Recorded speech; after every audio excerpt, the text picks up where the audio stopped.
Yun mga kadiskarte, dito tayo sa ating second drop dito sa may Petron, dito sa may Batong Dalig, dito sa may papuntang Lancaster. Ayan o, hindi tayo makapag-unload na ito gawa ng ayan o, napakalakas ng ulan.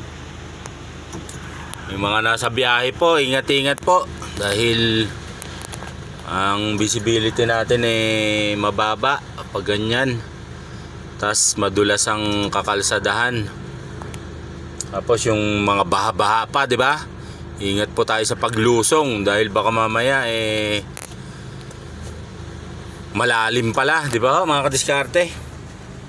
So yung mga kadiskarte, ingat-ingat po sa ating mga biyahe.